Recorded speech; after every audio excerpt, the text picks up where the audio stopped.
Bom dia. Bom dia. Oi. Bem-vindo. De novo. Hoje a aula é sobre carnaval. A propósito, tem alguém aqui do ano passado que eu não vi? Essa aula é nova esse ano. Não, né? A propósito, meu nome é Yuri.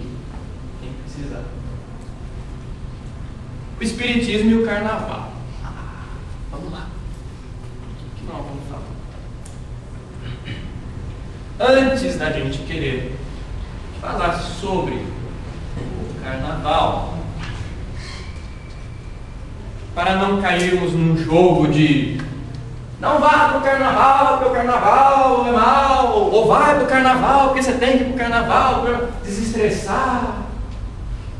Vamos analisar a coisa bem mais a fundo. 3 aspectos para a gente falar sobre o Carnaval, para não ficar na superficialidade da coisa. Primeiro, alegria e espiritualidade. Qual a importância da alegria no caminho espiritual? Será que no caminho espiritual a gente tem que ficar sério o tempo todo, olhando pro alto, sem falar nada, dando conselhos bonitos, falando através de aforismos? A busca pela felicidade é o segundo tópico. Depois, o atolamento na fugacidade, que é um desvio dessa busca para a felicidade. Então vamos lá. Alegria e espiritualidade. Esse é um tema em que nós quase nunca tocamos em ambientes que atendem a finalidades espiritualistas. Às vezes a gente fala assim, mas por cima. A gente vai ver da onde que vem essa banalização desse assunto por parte da nossa cultura. Da nossa cultura. Se for, por exemplo, lá para o Oriente, coisa diferente. Vamos ver isso. Por exemplo, a natureza. Deixa eu ver esse momento. Agora sim. Natureza. Vamos parar para pensar um pouco na natureza. Porque o ser humano, ele faz da vida uma coisa tão complexa, tão complicada, tão intricada, que nós esquecemos aquilo que é fundamental, que se sustenta no simples. Se para nós não for complexo, bem elaborado, trabalhado, super difícil, não está bom. A gente desvaloriza. Desvaloriza tanto que nós temos uma riqueza em abundância na nossa vida, todo dia, a toda hora. Basta estarmos acordados para entrarmos em contato com essa riqueza que é posta à nossa frente, mas nós não percebemos. Porque a gente tem todo dia a familiarização, banaliza a coisa. O sol, por exemplo. O sol. A natureza, então. Vamos tentar voltar um pouco à simplicidade da vida. Os orientais tinham muito disso. Olhar a natureza para dela tirar alguns princípios, inclusive filosóficos. Mesmo porque nós fazemos parte da natureza. Não somos algo à parte da natureza. Nós estamos também neste conjunto, apesar de pensarmos que a natureza está aí para nos servir. Então, o que a natureza ela nos mostra? Onde que nós encontramos essa expressão de leveza, de alegria na natureza? Aqui eu peguei algumas fotos. É lógico que a natureza, alguém vai falar assim, não, a natureza tem matança, tem a cadeia alimentar, tem bicho matando bicho, e espécie matando uma espécie, não é uma coisa... Tem sim. Mas na humanidade também tem. Mas também há harmonia por trás. Quando nós sabemos separar a harmonia do aparente caos, e entendermos porque este aparente caos ocorre, espero que consigamos isso no curso desse ano, aí nós podemos encarar as coisas com mais naturalidade, entendendo a ordem que está se manifestando por trás da aparente desordem, mas na base, alegria. Olha, tirando essa foto do Galo jogando bola, que eu achei engraçado que coloquei aí, mas acho que eles não estão contentes.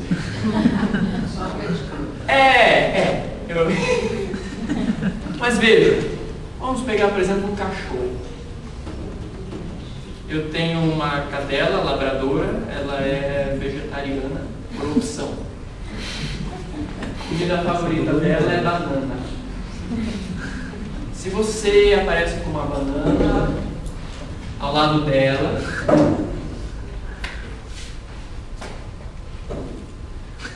ela tem essa altura assim mais ou menos, você olha para o lado, ela está pulando aqui assim. E fica ali, fazendo aquele esforço. Quando ela está muito gorda, a gente pega assim, levanta e pega a banana, assim, eu dou. Não, tô brincando. Mas daí é certo. Mas o cachorro, ele sente a alegria que nós sentimos. Lógico que no caso do ser humano a coisa é mais complexa, é mais bem elaborada. Mas vamos ver essa euforia da natureza. Olha, ó, o macaquinho brincando. Um elefante se divertindo ali com a água. Parece que sim, não vou confirmar, mas parece que sim. Mas a natureza, além dela expressar, ela também inspira a alegria. Aqui eu não coloquei, não, tem aqui, ó, um sol, uma praia, você vai olhar para isso e você vai ficar extremamente deprimido. Não. Você vai ver um sol, você vai ver uma praia, a não ser que tenha algum trauma relativo à praia, que aí tudo bem, é outro caso, mas você vai olhar para uma paisagem dessa, ou para quem não gosta de uma montanha, poderia colocar aí a foto, sei lá, de Campos do Jordão, com suas hortênsias.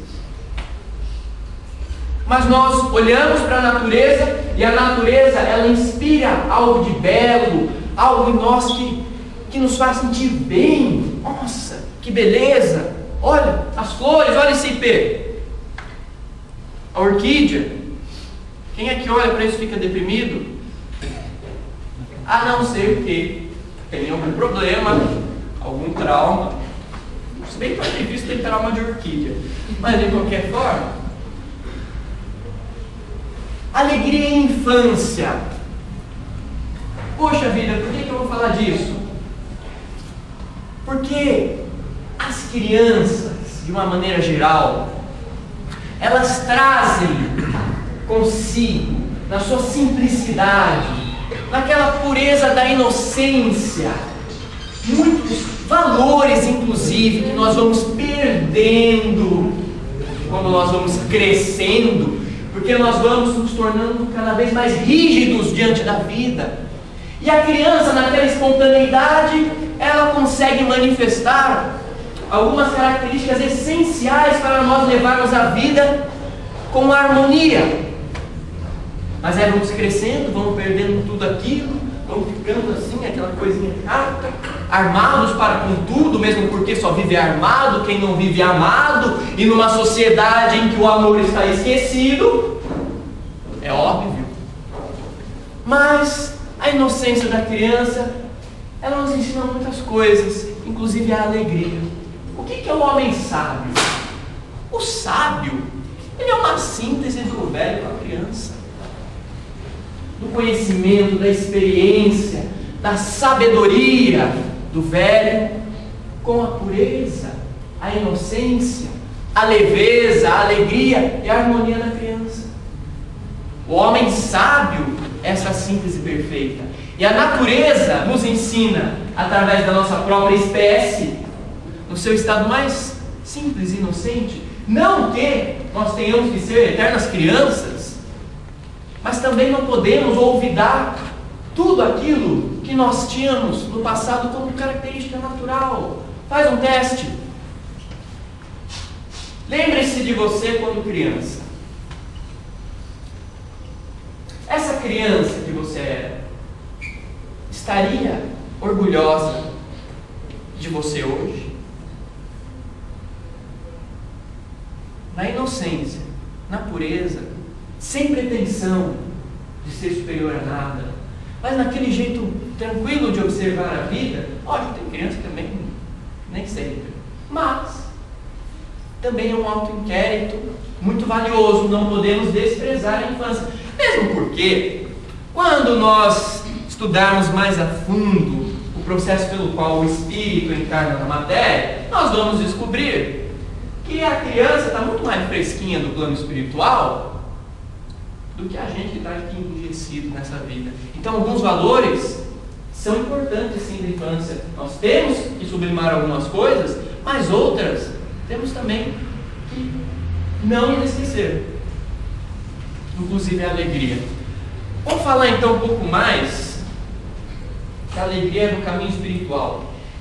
Você já deve ter comprado, ganhado, dado de presente uma estatueta assim de um budinha gordo. Muitos acham que é o Buda do budismo tradicional, mas na verdade o Buda do budismo tradicional, ele é magro. Siddhartha Gautama, ele é magro. Esse aí não é o Buda do budismo como conhecemos. Porque Buda, na verdade, significa o iluminado. Então qualquer criatura que atingiu um grau de iluminação interna, o oriental se refere como Buda. Só que o Buda do budismo tradicional foi um desses Budas. Esse outro gordinho aí também foi um Buda, ou seja, um iluminado. Foi um iluminado. O nome dele era Ho-Tei. Alguns acham, poxa vida, meio avantajado, um pouco espalhado para frente. A cultura oriental é muito simbólica. A barriga, nesse caso, não significa gula, significa abundância. E tem uma curiosidade na história desse homem. Após atingir a iluminação, ele parou de falar. É isso que contam as histórias. Ele parou de falar, e a única coisa que ele fazia para se comunicar com as pessoas era dar risada. Mestre, o que é a iluminação? Mestre, qual é o sentido da vida? Mestre, quem sou eu? Era isso. Esse era o ensinamento dele. Lógico que precisamos ter uma elasticidade mental para compreender o contexto. Porque se um indivíduo desse na nossa sociedade faz a mesma coisa, não vai ser considerado um santo, vai ser considerado um desequilibrado. Mas essa figura, ela mostrou a importância da alegria no caminho espiritual. Para vocês terem uma ideia, ele chegava nas vilas, as pessoas se reuniam ao seu redor para se contagiarem com a sua risada. No final do dia estava todo mundo relaxado, todo mundo rindo, todo mundo mais leve, mais simples diante da vida. Por isso ele era considerado uma bênção por onde ele passava, pela alegria. Porque no caminho espiritual você não transmite as coisas só pela fala. Aliás, no caminho espiritual a fala é o de menos. É o de menos. É apenas uma das formas de você explicar, de você ensinar. A vibração, a presença, o exemplo ensina muito mais. E ele usou isso na sua vida. Nós tivemos na Índia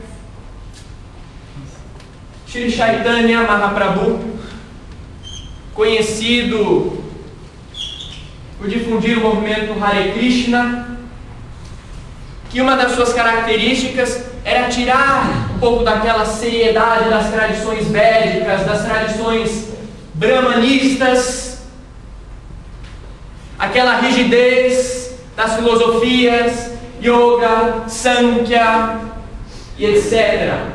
Porque uma das vantagens que ele colocou em seu movimento foi a alegria como expressão do divino. Para quem já viu o movimento Hare Krishna, já deve ter percebido o pessoal cantando, dançando Hare Krishna, Krishna Krishna, Hare Hare, Hare Rama, Rama Rama, Hare Hare. Por quê? Deus também é concebido como alegria. é alegria. Por que não? Aliás, a única coisa que afasta Deus de todas as coisas é a nossa mente, que fica separando, isso é Deus, isso não é Deus. No fim, a gente esquece, inclusive, de que Deus não está separado nem de nós. Nem de nós. Para quem conhece, já ouviu falar da via mística do Islã, o sufismo. O sufismo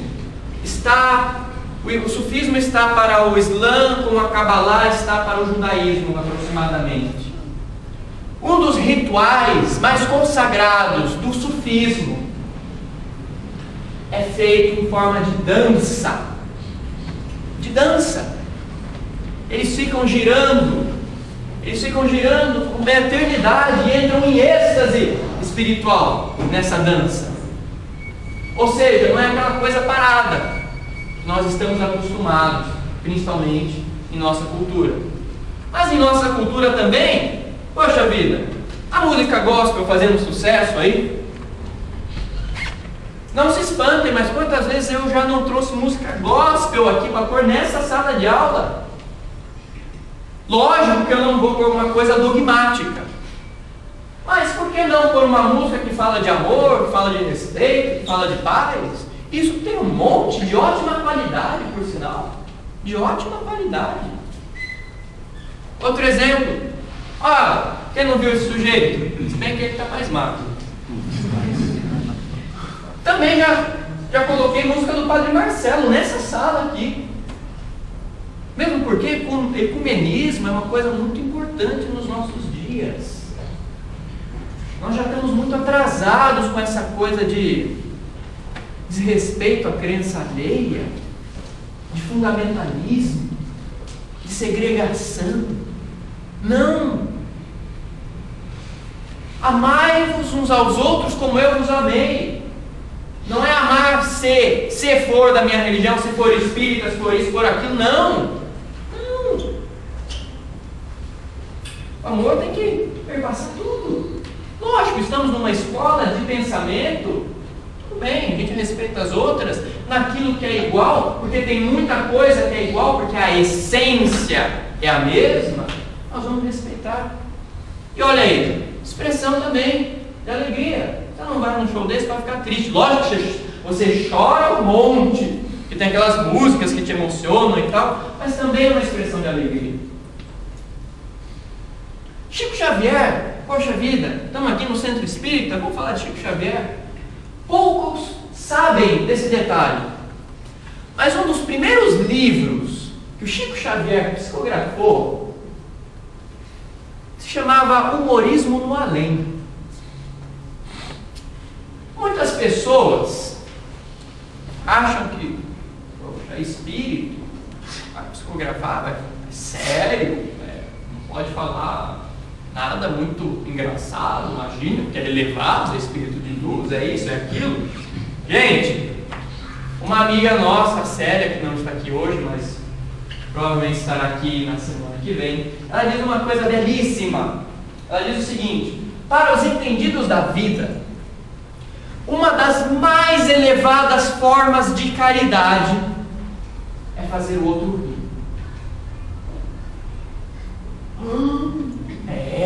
Principalmente para a gente que aprende que santidade é seriedade. Não pode rir, não. Gente, quando eu faço outra pessoa rir, lógico, depende do que a gente vai rir, né? Mas, quando eu estou rindo com a outra pessoa, a gente está ali na cumplicidade de uma gargalhada gostosa, não há diferença entre eu e a outra pessoa. Não tem problema mais na minha cabeça. Enquanto eu estou gargalhando, nem que seja por 3 segundos, os meus problemas somem. É um alívio. Aquilo recarrega. É uma cumplicidade. Nesse momento em que eu estou olhando para o outro, dando gargalhada, eu não sou superior ou inferior ao outro. Eu estou junto a ele. Isso é união. E muito importante no caminho espiritual. Nesse livro aí, para vocês terem uma noção, são pequenos poeminhas, versinhos, que os espíritos trouxeram através da psicografia do Chico Xavier, passando algumas lições em forma de humor. Exemplo, o que você pode encontrar nesse livro? Nos muitos renascimentos temos parentes de sobra. Depois dos conhecimentos até amaremos a sogra. Sim, Chico Xavier. Outra coisa. Quis, enquanto namorada, só uma esteirinha de couro. Porém, depois de casada, quis carro, mansão e ouro. E por aí vai o livro. E quem é que dá atenção para isso no caminho espiritual? Poucos. É difícil você encontrar esse livro, inclusive em centro espírita, porque a gente está perdendo essa coisa da alegria. Kardec. Para quem não ouviu falar, ainda vai ouvir falar com mais detalhes em uma outra aula, mas um resumo básico, graças a ele nós estamos aqui estudando hoje, porque ele foi o codificador da doutrina. Aqui estamos estudando. Não achei um sinônimo. Estudando. Poxa vida, mas Kardec, ele era sério. Nossa, acho que ele não ia gostar de ver a aula do Yuri lá, porque daqui a pouco começa a cair lâmpada aí, não sei o que, a cadeira começa a mexer, ele vai ficar bravo. Mas isso, a gente tem que remeter a contextos. No contexto da época, uma pessoa que ia pousar com um retrato, não pousava mostrando a língua. Tinha que pôr sério, nobre. É lógico que isso ajuda a representar o caráter de seriedade que nós temos que ter diante da doutrina. Mas isso também não nos impede de, se quisermos, representá-la acima. Bem melhor, hein? Mais leve. Se ele pudesse fazer isso na época, por que não? Por que não? Os índios, as tradições xamânicas, aliando-se à natureza, tirando da natureza o esplendor, a harmonia, também a alegria em sua comunhão com ela. Olha aí, também a expressão da alegria, porque a alegria não é ficar rindo o dia inteiro. A alegria de viver, estar em harmonia com tudo, ou pelo menos para com aquilo que nós temos capacidade de entrarmos em harmonia. Olha isso, expressão em várias tradições do mundo. Candomblé. Tem gente que confunde com espiritismo, umbanda, não, é outra coisa. Mas vai lá, alegria, perpassando os ritos, as cerimônias. Também temos esse exemplo aqui na nossa sociedade, bem pertinho. Poxa vida, humor na saúde. Na saúde, terapia. Terapia, que faz bem. Vamos ler. Com a mesma, desculpe, ficou muito pequeno, mas eu vou tentar aqui. Com a mesma intensidade que a tensão debilita o sistema imunológico, engendra radicais livres e tumultua a homeostase, a distensão provocada pelo riso espontâneo melhora as defesas, reduz a oxidação e restaura o meio interno orgânico. Bom humor, moral elevado e euforia juntos instantaneamente lançam ao sangue hormônios, neurotransmissores, enzimas e neuropeptídeos, geradores e defensores da saúde, fantásticos remédios que realmente curam. Os efeitos salutares são também energéticos, psicológicos e intelectuais. Em outras palavras, quem ri melhora por inteiro o sistema todo. Ao final do ano passado, nós trouxemos aqui vídeos, que é uma tecnologia que ela capta o campo energético da pessoa. E dentre esses vídeos nós tínhamos alguns que era uma pessoa tocando violão, outra dançando, dança do ventre e por aí vai. Nessas coisas que nós achamos banais, vocês não têm ideia como o campo energético da pessoa que se envolve, ou no caso se envolvia nessas atividades, se ampliava, ficava mais radiante. Sim, isso também influencia a nível energético. E o energético, consequentemente, vai influenciar também o nível físico. Tanto para o bem quanto para o mal. Aí estão as doenças psicossomáticas. Vou falar rápido porque eu não gosto dessa imagem. A nossa cultura, ela tem um problema, na verdade um trauma. Cultura ocidental cristã, principalmente. Tá? Nós, principalmente na Idade Média, mas não só, as instituições religiosas, instituições religiosas, como qualquer instituição comandada por seres humanos, nós sabemos como é o ser humano, está sujeita a ser vítima de interesses pessoais, particulares, muito bem definidos.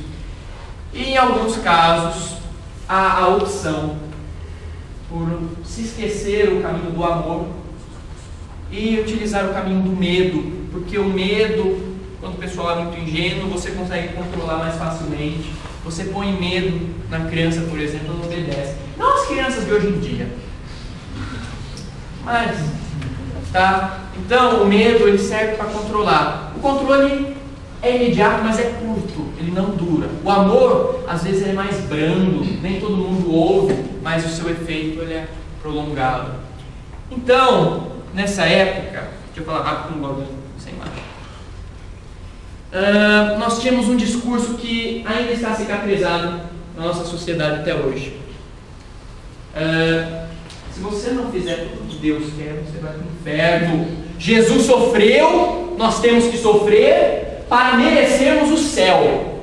E veja que coisa, Deus é todo amor, toda bondade, toda alegria, mas se você pisar na bola, você vai ficar a vida inteira, aliás, a eternidade inteira queimando no inferno. Mas Deus é amor.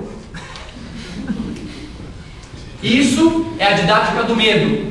Didática do medo. Funciona inclusive até os nossos dias. E funcionaria em qualquer lugar, porque ainda temos medo, principalmente do que é desconhecido. E se alguém se apodera intelectualmente disso, pode usar contra nós. Então foi passada pela nossa cultura essa ideia de medo. Você não pode ser feliz, porque a felicidade você tem que conseguir no céu, e para chegar no céu você tem que ralar, tem que sofrer. Não que nós não tenhamos as nossas dificuldades, mas não era essa, inclusive, a mensagem do Cristo, porque Jesus falava de uma mensagem de bem-aventurança, de harmonia, de bem-estar, de amor, e eu não posso ver nenhuma pessoa de bom senso nesses objetos da mensagem do Cristo algo de dolorido, algo de sofrimento. Lógico que aqui na Terra nós sabemos como é que funciona a coisa aqui, há lutas, e nós iremos ver com mais calma ao longo do ano porque neste planeta ainda a coisa funciona assim, uma necessidade nossa ainda. Mas a mensagem do Cristo, assim como de qualquer grande mestre, não só Jesus, pega Buda, pega Krishna, qualquer outro, é sempre de elevar a criatura. A interpretação dos homens, principalmente daqueles que não possuem uma realização interna, autêntica, deturpa a coisa. E é essa imagem mais divulgada para a gente, a imagem do sofrimento. Nós temos que servir a Deus. Deus não quer ver você mostrando os dentes. Quer servir a Deus? Siga o seu primeiro mandamento. Qual é o primeiro mandamento de Deus? Seja feliz. Seja feliz. Feliz. Mesmo porque Deus não está separado de nós. Seria uma verdadeira heresia, em nível mais profundo do termo, nós acharmos que é na via do sofrimento, da dor, aquela via masoquista, que vai nos elevar. Lógico que os sofrimentos, as dificuldades existem, mas o que interessa aí é a nossa postura diante deles. Tá? A alegria de viver mesmo diante das dificuldades. Chico Xavier, por exemplo. O que esse homem sofreu, penou? Não está escrito. Mas era uma pessoa sempre alegre, bem-humorada, tentava levar as coisas numa boa. Se nós formos analisar realmente a mensagem do Cristo, nós não vamos nos ater a como ele foi assassinado pelo homem, porque foi isso que aconteceu, tá? Jesus morreu para nos salvar. Ele viveu para nos salvar, morreu pela ignorância do homem. Se você, depois que você morrer, você quer ser lembrado como? Vamos supor que você morreu, deixa eu pensar, numa cadeira elétrica. Você morreu numa cadeira elétrica. Você tinha um monte de seguidor antes de morrer. Aí de repente, morreu. Como que você quer ser lembrado? Com um pingente de cadeira elétrica, uma miniatura? Ou você bem, ensinando, amando?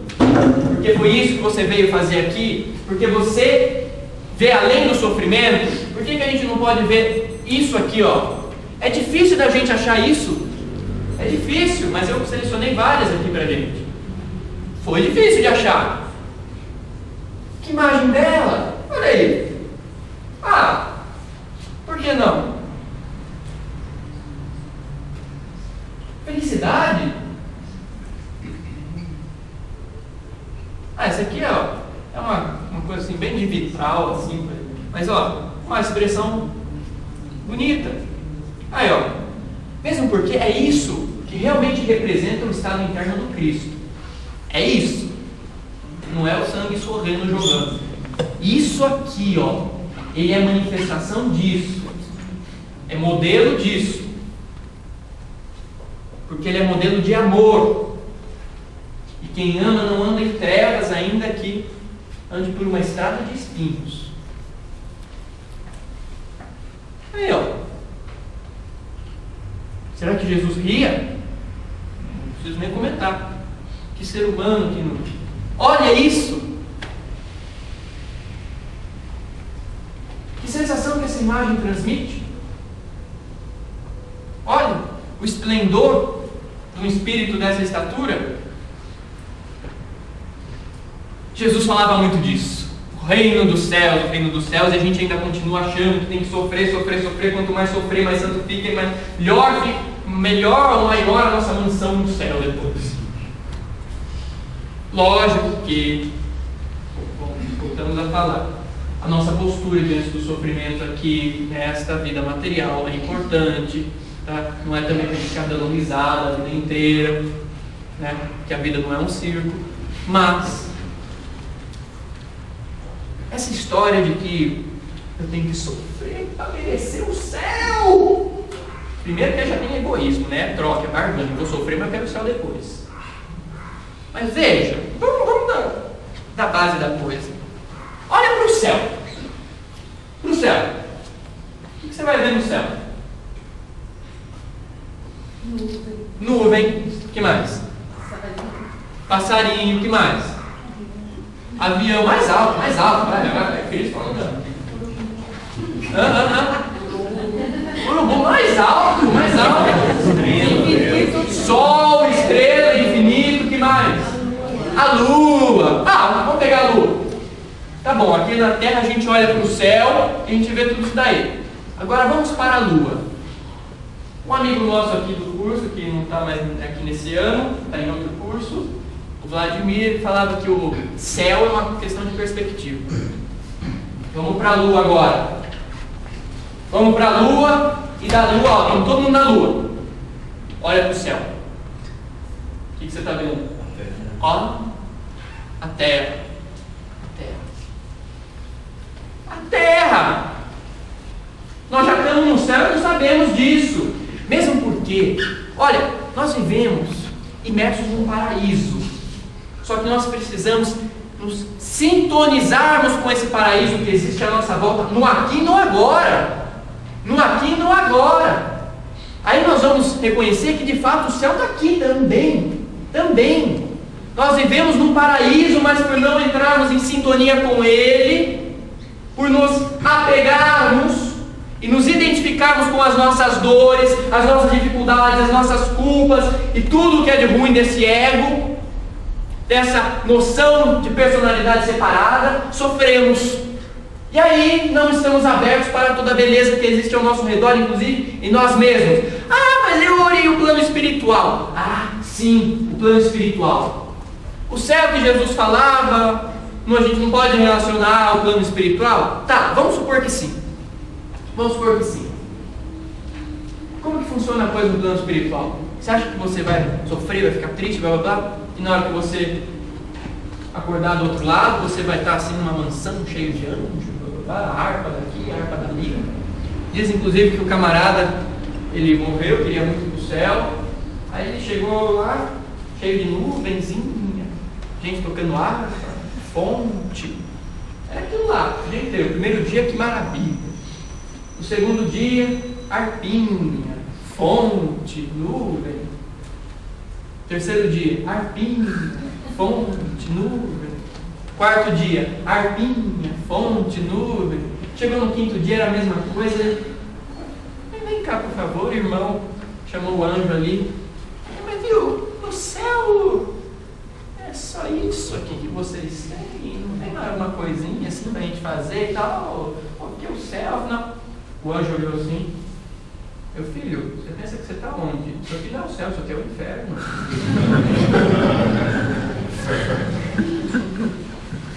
Gente, para onde nós vamos quando nós morrermos? Depende de onde nós estamos no íntimo de nós mesmos. Porque é uma coisa muito matemática. A vibração do seu estado interno automaticamente irá te conduzir a regiões espirituais que estão na mesma faixa vibratória. Então é automático. Ou seja, se eu não estou bem internamente, mesmo, olha, não, depois eu falo isso. Se eu não estou bem intimamente, não vou achar que eu vou morrer agora e vou ter o paraíso eterno. O que não significa, é diferente de dizer, estou com tanta dificuldade, mas tanta dificuldade, porque todos as temos. Mas dói tanto, só você não sabe qual que é a minha vida, o meu drama. Sim, não estamos falando disso, porque isso é exterior. Estamos falando do íntimo, da nossa postura diante deles. Eu estou crescendo diante disso, estou encarando com dignidade, com firmeza, com esperança, com bom senso, com bom humor. É isso que importa.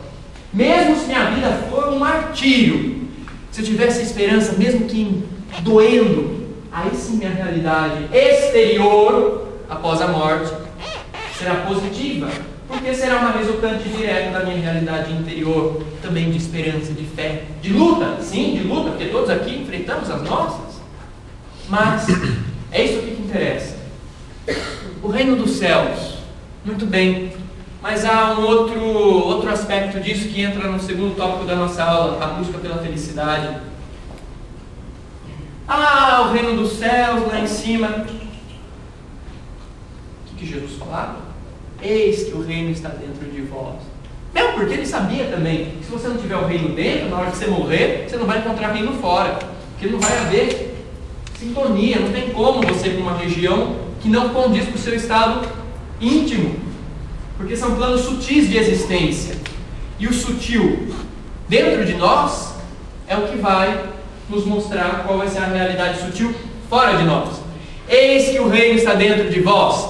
Nós buscamos a dita felicidade em tudo quanto é lugar fora de nós. E nos perdemos de uma forma magnífica. Somos doutores nessa arte. Nos perdemos. Nos desviamos do caminho da nossa própria felicidade. Não conseguimos alcançar a realidade íntima que há dentro de nós, o self, na linguagem transpessoal, da psicologia. Ou ainda, vamos para os orientais, o Nirvikal Samadhi, o Nirvana, Satori ou Satori, a iluminação interna, que está dentro de nós e que é um despertar para a realidade divina que nós somos, no aqui e no agora sempre somos, que não há separação entre nós e nada, nem entre nós e os outros, nem entre nós e as coisas que vemos nesse mundo manifesto, nesse universo, e inclusive nem entre nós e o próprio absoluto, aquilo que concebemos como Deus. Não há separação. Enquanto nós olhamos a vida num caráter de superficialidade, nos afastamos e nos separamos de tudo isso e nos perdemos do caminho que nos leva de encontro a nós mesmos. E em nós mesmos a felicidade, porque o reino está dentro de vós. Evangelho apócrifo de Tomé, Jesus fala: se os seus líderes disserem que o reino está nos céus, saibam que os pássaros vão preceder a todos vocês. Se eles dizem que está no oceano, os peixes farão o mesmo. Mas saiba a partir de agora que o reino está dentro de vós e em toda parte. Atingindo este nível de autoconhecimento, que é muito mais do que o elencar das características e atributos do ego, que a gente pensa muitas vezes que autoconhecimento eu não gosto de churrasco, eu gosto de festa, blá, blá, blá, blá. Não.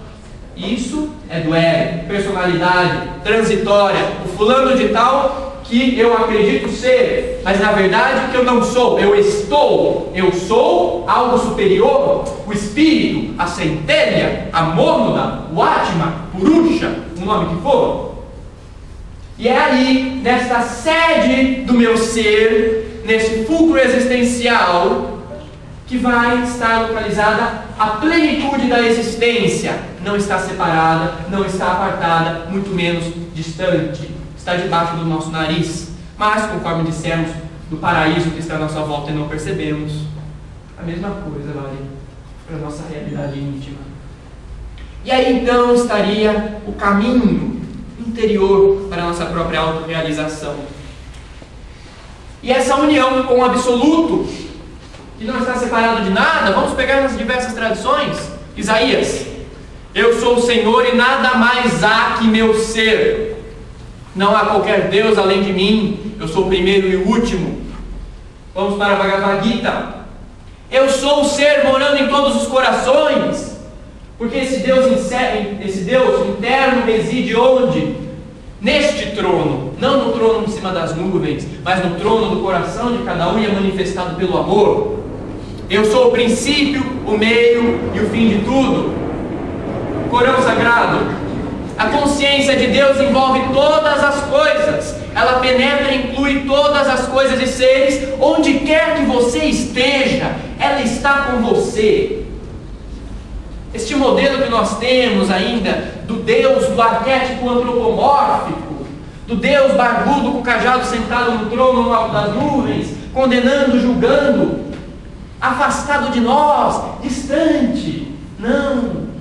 A mensagem primordial por trás das diversas tradições de sabedoria, das escolas filosófico-religiosas da humanidade, dizem o contrário. Deus está aí. Jesus falava o que? Vós sois deuses, podem fazer tudo o que eu fiz e muito mais. Buda: vós sois Buda. A única diferença entre eu, no caso Buda, e vocês, os discípulos, é que eu sou Buda e tenho consciência disso. Vocês são Buda e não têm consciência disso. Krishna: eu e você somos um só. O universo inteiro está contido dentro de você e você em todo o universo, tanto no manifesto quanto na causa primordial e manifesta e absoluta. Atingindo essa realização dentro de nós, alcançaremos a plenitude e assim enxergaremos a harmonia de tudo que existe, mesmo diante da aparente confusão que possa haver no mundo. Mas, como não somos educados para isso, como não somos educados a canalizarmos a nossa energia para o interno, mas sim desperdiçarmos ela demasiadamente e exclusivamente com o mundo exterior, caímos inúmeras vezes vítimas da ilusão ou ainda da desilusão, porque projetamos na fugacidade daquilo que é transitório uma esperança de felicidade que teoricamente deveria ser perene. E eu consigo um prazer e logo em seguida eu caio num vale de dor. Mas será que a vida é só isso? É só isso enquanto nós estivermos focados nisso. Não cultivarmos a equanimidade interior e o caminho de volta à casa do Pai, que na verdade é uma alegoria do caminho interno. E aí estão os valores da nossa sociedade. Qual que é o roteiro de sucesso da nossa sociedade mesmo? Vamos pegar aqui um. fazer um esboço? Primeiro você tem que ir bem na escola. Aí você já elimina metade. Depois, você tem que passar no vestibular. Depois que você passar no vestibular, você vai estar totalmente feliz e realizado. Você passou no vestibular, você está feliz? Não, agora eu preciso concluir meu curso.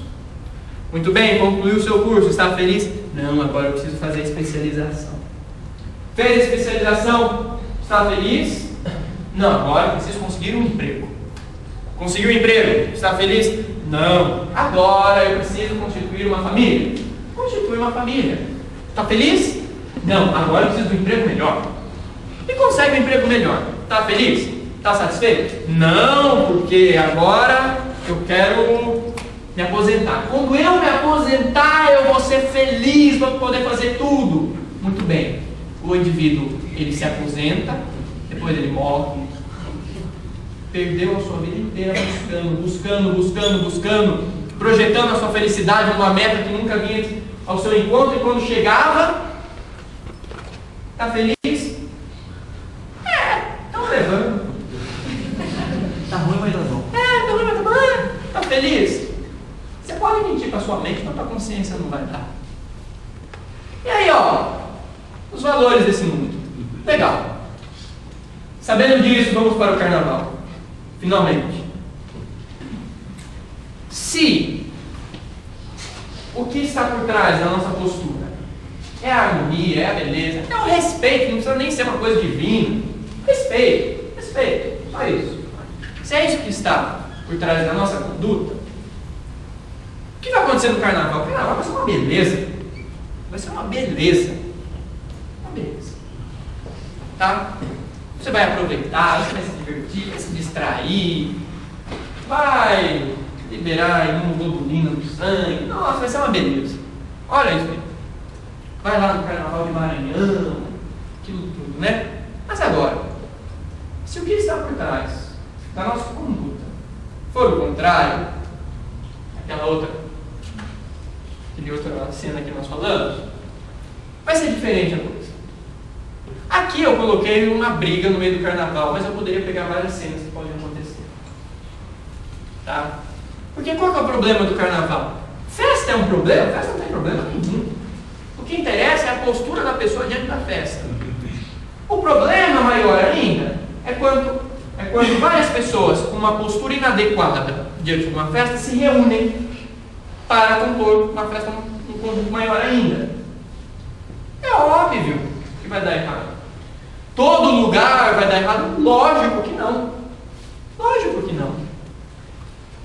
Mas, se nós depositarmos na festa para descarregar a nossa desarmonia interna, vai resultar também desarmonia externa.